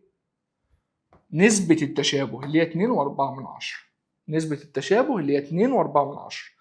طب تقدر تقول لي من هنا س ص اللي انا هجيبه ده، س ص هيبقى اكبر من ا ب ولا اصغر من ا ب؟ فكر. ها يا عم كيم؟ اكبر اهو، الراجل فهمان. اكبر لان نسبة التشابه 2.4، يعني اكبر من الواحد. يعني اللي انا هجيبه ده تكبير للمضلع اللي معايا. صح ولا مش صح؟ صح. يعني انا لو طلع ان س ص دي اصغر من ا ب يبقى انا بحل غلط اصلا، انا بقى مجنون. يلا س ص اللي انا عايزه على ا ب قال لي بكام يا ابويا؟ ب4. ص ع على ب ج بكام؟ ب5. طب س ع اهو ا ج بكام؟ ب8. كل ده بيساوي 2.4 اكنها على الواحد يعني. فس ص اعمل ايه؟ س ص ده في ده على ده بس على الواحد، يعني 4 في 2.4 9 و6. بعد كده ص ع 12 س ع 19 و2. وش هيطلع ان الاضلاع دي كلها اكبر من ده، لان نسبة التشابه منهم تكبير، فلازم الاضلاع اكبر من ده عشان نسبة التشابه اكبر من الواحد. حل انت دي بقى، وقف الفيديو انت وحل. واكيد اما تحل بص قال لك نسبة التشابه كام؟ 7/10. يعني ايه بقى 7/10 دي؟ 7/10 يعني اقل من الواحد، يعني اكيد الاضلاع اللي انا هجيبها هتبقى اصغر من ده عشان تصغير. حل دي انت بقى. نخش بقى على، احنا دلوقتي كده حلينا على كل جزئيه. الجزئيه دي حلينا على الجزئيه دي، الجزئيه دي حلينا عليها امثله، والجزئيه دي حلينا عليها امثله. نخش بقى نحل شويه تمارين متنوعه على الدرس كله. نعمل كده بسم الله. اول واحد بيقول لك اذا كان كاف واحد، ركز بقى معايا، ركز معايا في الكام مثال دول، هتلاقي الدنيا ظبطت واتروقت على الاخر. بيقول لك اذا كان كاف واحد هو معامل تشابه المضلع ميم واحد للمضلع ميم اتنين. انا مش يعني لما اقرا السطر مش هسيبه وامشي، انا هقرا السطر اترجمه رياضه. انا قريت عربي، اترجمه رياضه ازاي؟ هو قال لي ان كاف واحد ده هو معامل تشابه ميم واحد لميم اتنين. يعني انا كده عرفت ان ميم واحد على ميم اتنين هو ده كاف واحد. كده انا قريت سطر ترجمته لرياضه، قريت سطر ترجمته لرياضه. طب السطر الثاني قال لك وكاف اتنين هو معامل تشابه المضلع ميم اتنين للمضلع ميم تلاتة. يعني ميم اتنين على ميم تلاتة هي كاف اتنين. كده انا قريت السطر الثاني وترجمته رياضه. عايز معامل تشابه بقى ميم واحد لميم تلاتة. يعني انا عايز ميم واحد على ميم تلاتة دي بكام؟ نعملها ازاي بقى؟ ميم واحد وميم تلاتة، ها؟ ايه العلاقة اللي رابطة دي بدي؟ ايه ده؟ ايه العلاقة يعني؟ شايف انت ميم اتنين اهي، وشايف ميم اتنين اهي. طب هو انا لو ضربت النسبتين دول في بعض مش ميم اتنين هتطير؟ يعني ميم اتنين او ميم واحد على ميم اتنين، رحت انا ضاربها في ميم اتنين على ميم تلاتة.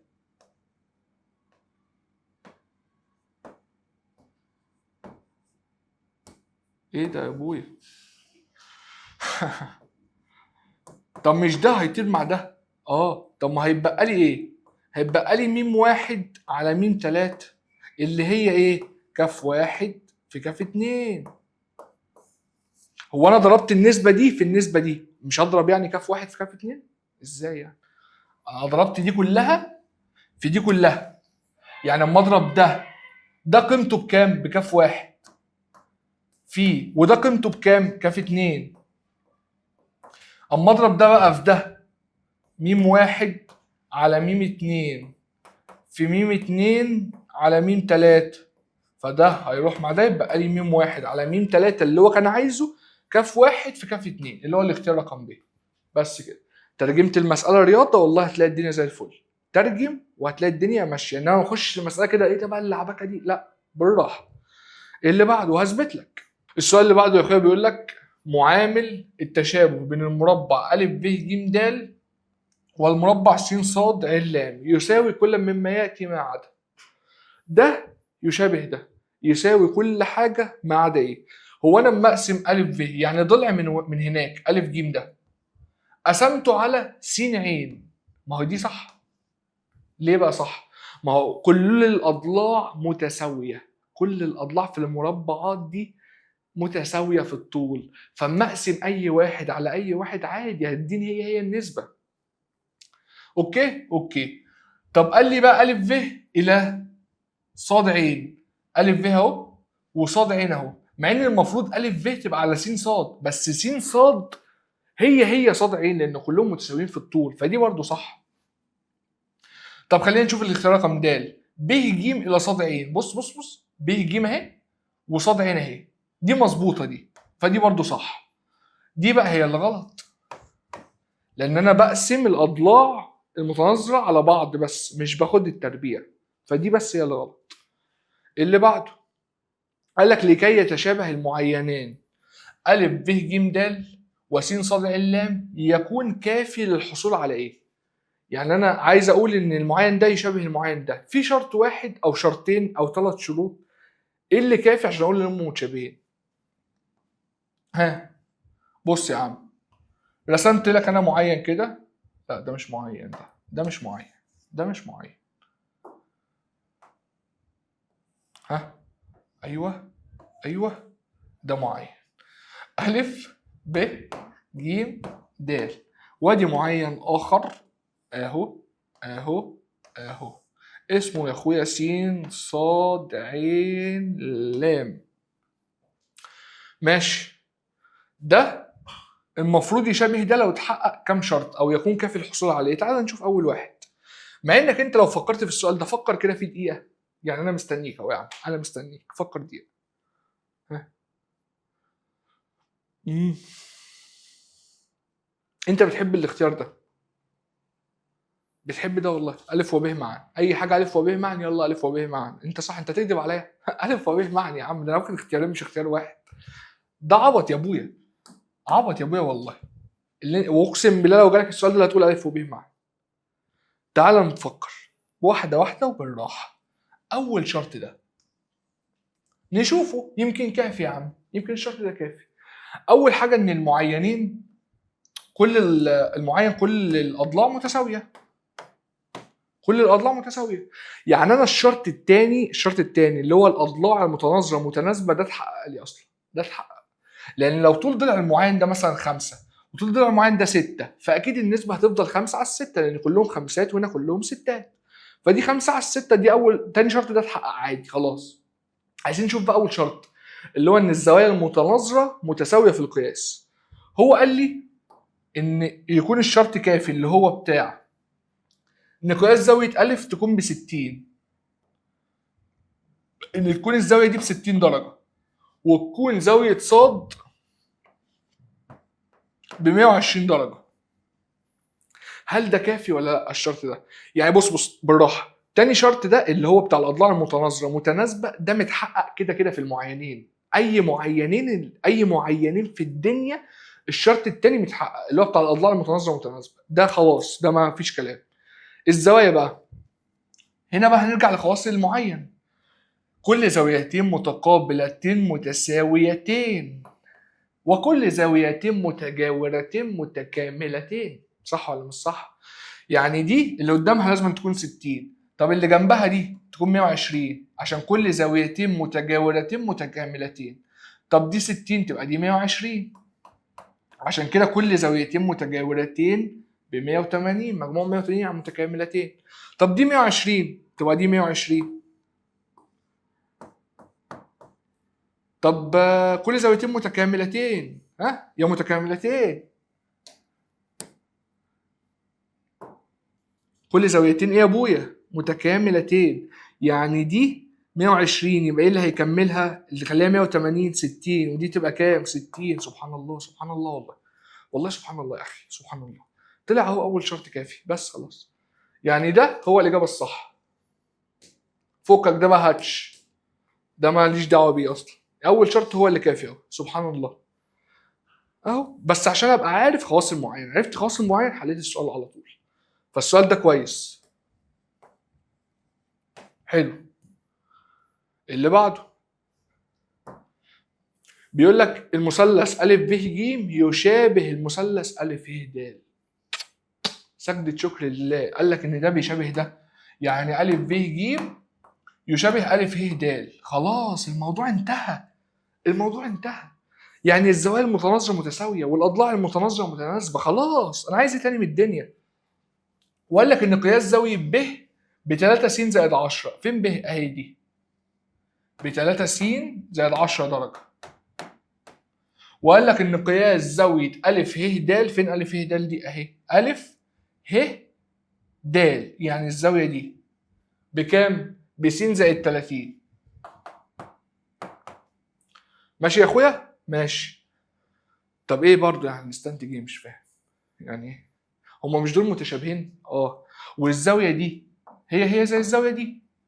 طب ماشي. هو قال لك انهي مثلث ا ب ج ا ب ج وانهي مثلث تاني ا برضو ه د. يعني الزاويه دي مشتركه ما بينهم هما الاثنين. يعني ا اهي هي ا اهي مشتركه فخلاص متساويين. طب قياس زاويه ج هو قياس زاويه د. طب باقي لنا ايه بقى؟ بقى لك ان قياس زاويه ب هي قياس زاويه ه. ب اللي هنا دي هي في المثلث الكبير هي زاويه ه في المثلث الصغير اللي هي ا ه ده اللي هو قالها لك. فدي قياس زاويه دي بيساوي قياس زاويه دي بس خلاص. يعني 3 س زائد 10 درجه ده بيساوي س زائد 30 درجه. ودي بعكس الاشاره، 3 س ناقص س يعني 2 س، و30 ناقص 10 يعني 20. يعني السين بكام؟ اقسم على الاتنين، اقسم على الاتنين، يعني ب10 درجه. يعني السين ب10 درجه. يعني الزاويه ب دلوقتي دي ممكن اشيل السين بقى واحط 10 درجه. بقى 3 في 10 30، 30 زائد 10 يعني 40 درجه. يعني زاويه ب دي عرفت ان هي ب 40. طب ما زاويه ه، هل اعوض بقى هنا وابقى زي المجنون؟ ما خلاص، ما هي متساويه 40 درجه. هو كان عايز قياس زاويه ا. طب ما هو المثلث الكبير اللي هو ا ب ج دي ب 40 ودي ب 90، يبقى دي 180 ناقص 40 زائد 90. صح ولا مش صح؟ و40 و90 130، شيل منها 180 يعني 50، اللي هو الاختيار رقم ا. بس كده. في اي مشكله ولا في اي مشكله؟ ايه اللي بعده؟ بيقول لك الشكل المقابل يوضح ثلاثه اشكال سداسيه منتظمه. ثلاثه اشكال سداسيه منتظمه، يعني الثلاث اشكال دول متشابهه. الثلاث اشكال دول متشابهين. النسبه ما بين اطوال اضلاعهما كما يلي. قال لك ان ا على ب دي بتساوي 1 على 2، وقال لك ان ب على ج نفس الفكره على فكره في السؤال اللي احنا حليناه بتاع كاف 3 على 8. تخيل ده محطوط مستويات عليا. تعالى يا عم. قال لك فاذا كان طول ضلع المسدس الاكبر 32. ايه طول ايه العبط ده بقى؟ ايه طول ضلع المسدس الاكبر ده؟ اللي هو الكبير، اللي هو ج. ج ده ب 32. ماشي. فعايز محيط المسدس الاصغر. المسدس الاصغر اللي هو ده، اللي هو بتاع ا. وانا عشان اجيب محيط السداسي محتاج طول الضلع بس.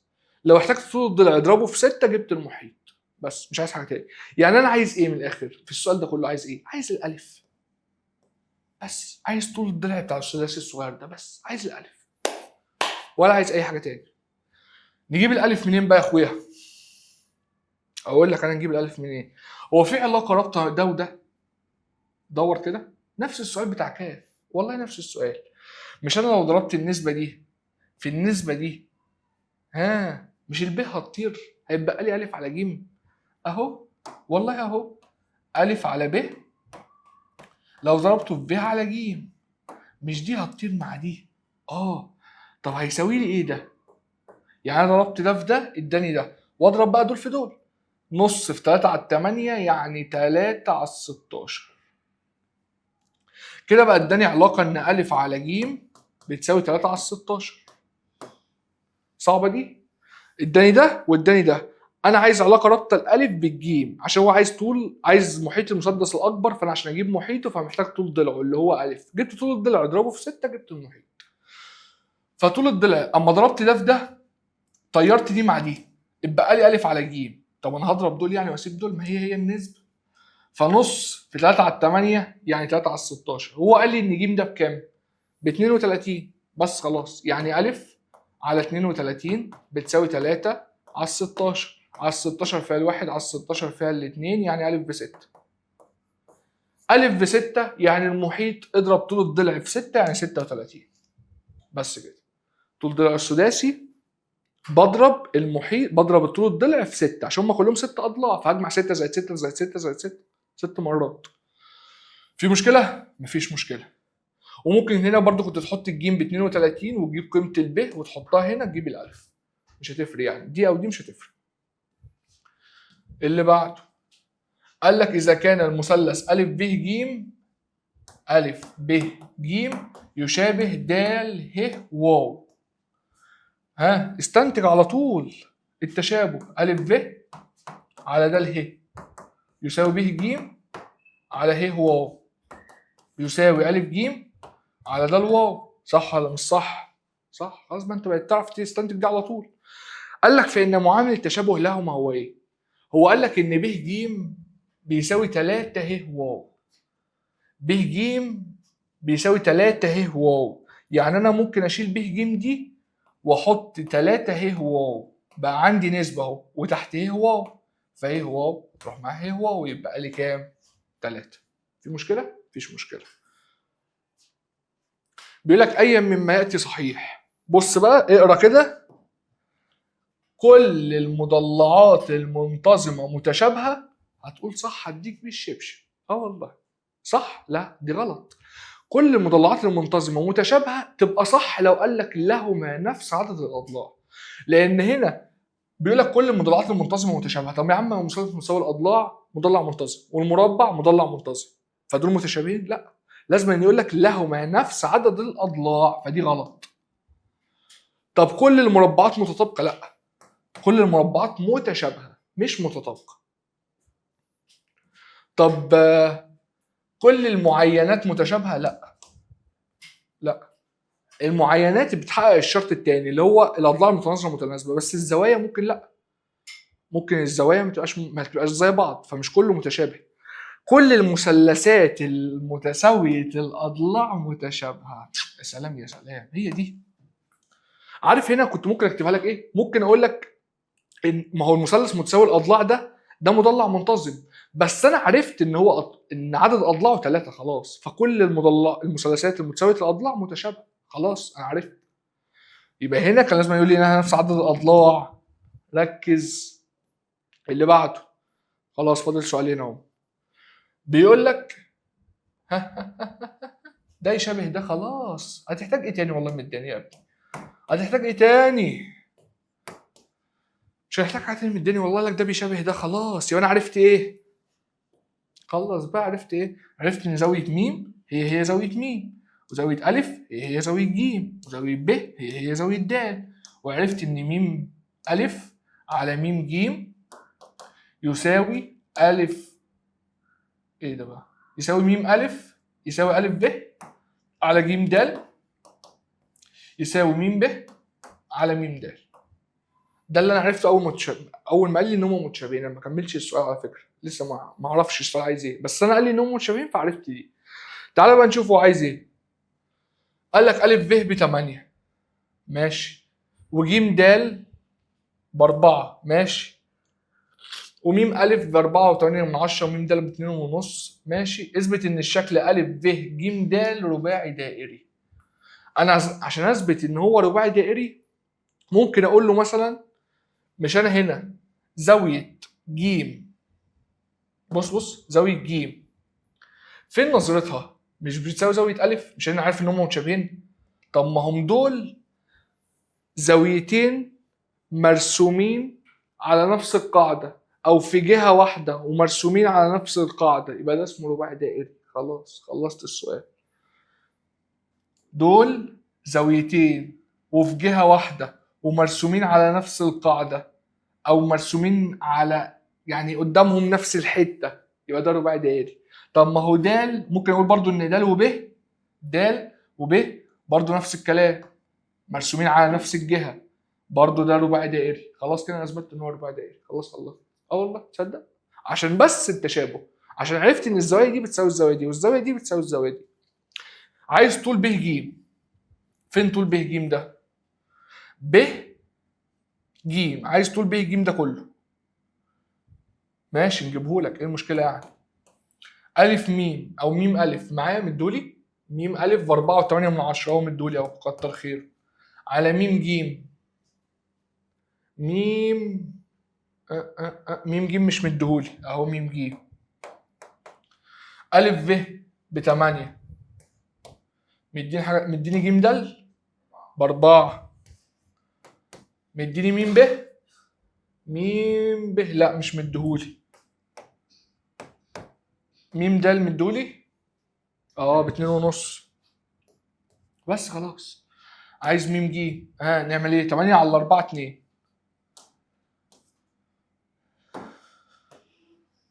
يبقى ميم جيم بكام؟ كم؟ 2.4. ايه اللي انت بتقوله ده؟ صح 2.4. ماشي. ميم ب 5 سم. عرفت احنا جبناه من ازاي يا ابويا؟ اهو ده بيساوي ده في ده على ده، وده بيساوي ده في ده على ده. ده ب5 وده 2.4، يعني ميم ج اهو ده ب2.4.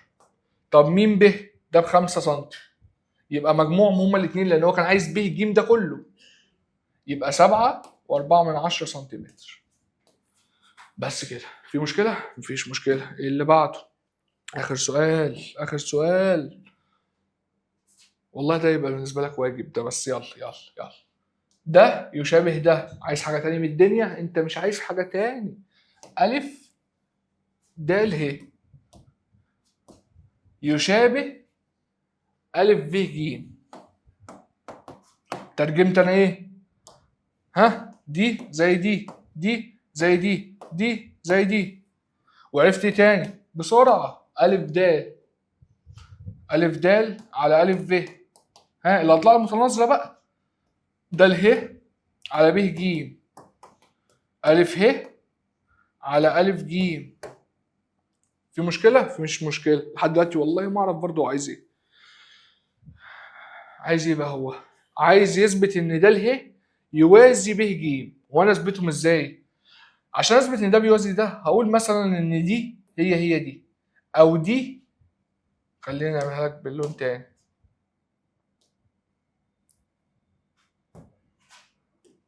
أو دي هي دي، واقول ان هما في وضع تناظر، فاقول ان هو بيوازيه. طب هل دي هي دي؟ تصدق. طب ما هو د هي ب، عشان عرفتها من التشابه. يبقى دي بتساوي دي وهما في وضع تناظر، يبقى ده بيوازي ده. وممكن كان واحد تاني يقول ان ج هي هما في وضع تناظر، فبرضه هو نفس الكلام. صح، مفيش مشكله. هما في وضع تناظر فده بيوازي ده. الف د مدولي الف الف د ب6. ألف ب مش مديهولي. ايه تاني؟ د ه ب4، ب ج ب12، ألف ه في ب5. طب ألف ج مش مديهولي. هو عايز ايه بقى؟ عايز طول ب د، عايز طول ده، وعايز ج ه، وعايز ده. على 4 فيها 1 على 4 فيها 3. يعني ألف ب ب18 وألف ج 15.